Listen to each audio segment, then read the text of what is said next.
वैज्ञानिकों ने खोज लिया इतना सोना कि अब धरती पर लोहे से भी कम कीमत में बिकेगा सोना। सूर्य के इर्द गिर्द सोने से भरा ग्रह लगा रहा चक्कर। बहुत जल्द धरती पर आ सकता है अरबों टन सोना। हमारे साथ जानिए ये पूरी खबर और समझिए कैसे आने वाले दिनों में दुनिया में नजर आएगा सोना ही सोना।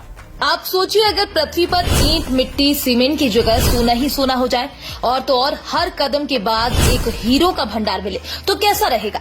निश्चित रूप से ये एक सपना मात्र लग रहा है। आप ही सोच रहे होंगे कि आखिर ऐसा कैसे संभव है, लेकिन अगर आपसे कहा जाए कि ये बात 16 आने सच है तो निश्चित रूप से आप चौंक जाएंगे। लेकिन वैज्ञानिकों ने कुछ ऐसे ही दावे किए हैं जो निश्चित रूप से चौंकाने वाले हैं। हालांकि वैज्ञानिकों ने इस सोने के भंडार के होने की बात पृथ्वी के लिए नहीं बल्कि एक दूसरे ग्रह के लिए कही है।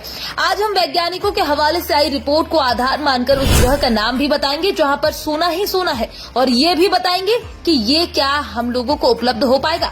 दरअसल इस सोने के ग्रह को सबसे पहली बार साल 1852 में इटली के खगोल शास्त्री एनिबेल डी गैस्पारिस ने खोज निकाला था। इसको लेकर वैज्ञानिकों का मानना था कि इस क्षुद्र ग्रह पर इतना सोना है कि आप पृथ्वी से इसकी कल्पना भी बहुत मुश्किल है। अब ये समझ लीजिए कि आखिरकार इसकी इस समय चर्चा क्यों हो रही है। दरअसल आदित्य L1 को सूर्य के अध्ययन के लिए भेजा गया है और जिस सोने के ग्रह की बात कर रहे हैं वो क्षुद्र ग्रह सूर्य का चक्कर लगा रहा है। वैज्ञानिक इस पर नजर बनाए हुए हैं और इस पर रिसर्च जारी है। अब इससे धरती के लोगों को लाभ होगा या नहीं, ये रिसर्च के पूर्ण होने के बाद ही साफ हो पाएगा।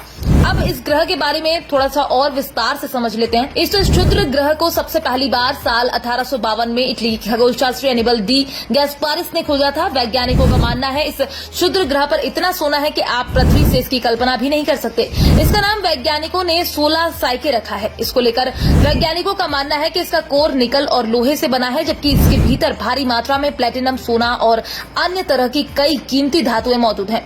इस क्षुद्र पर नजर भारत ही नहीं विश्व के तमाम वैज्ञानिकों की है। इतना ही नहीं, कुछ स्पेस एजेंसियां तो इस क्षुद्र ग्रह पर अंतरिक्ष यान भेजने का भी फैसला तक कर चुकी हैं, लेकिन फिलहाल अब तक इस लघु ग्रह पर कोई अंतरिक्ष यान नहीं भेजा गया है। लेकिन साल 2013 में अमेरिकी स्पेस एजेंसी नासा ने इस क्षुद्र ग्रह पर एक अंतरिक्ष यान भेजने का फैसला जरूर लिया था। हालांकि किन्हीं विशेष कारणों से ऐसा नहीं किया गया, लेकिन उम्मीद है कि भविष्य में इस ग्रह पर मौजूद सोने और अन्य खनिजों को निकालने के लिए इंसान अपनी पूरी कोशिश जरूर करेंगे। इतना ही नहीं, यहाँ केवल सोना ही हो, यहाँ कुछ ऐसा भी है जो सोने से भी ज्यादा महंगा है। इसको लेकर वैज्ञानिकों का अनुमान है इस क्षुद्र ग्रह पर पृथ्वी के मुकाबले 17 गुना ज्यादा हीरा मौजूद है। इसके साथ साथ कई ऐसी धातुएं भी इस ग्रह पर मौजूद है जिनकी कीमत सोने और हीरे से भी ज्यादा है।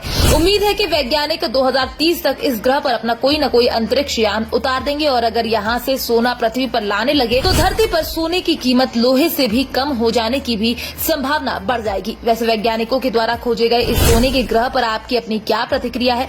क्या आने वाले दिनों में सोने को धरती पर लाना संभव हो पाएगा? अपनी राय हमारे साथ साझा करें। Bureau report, PDN news.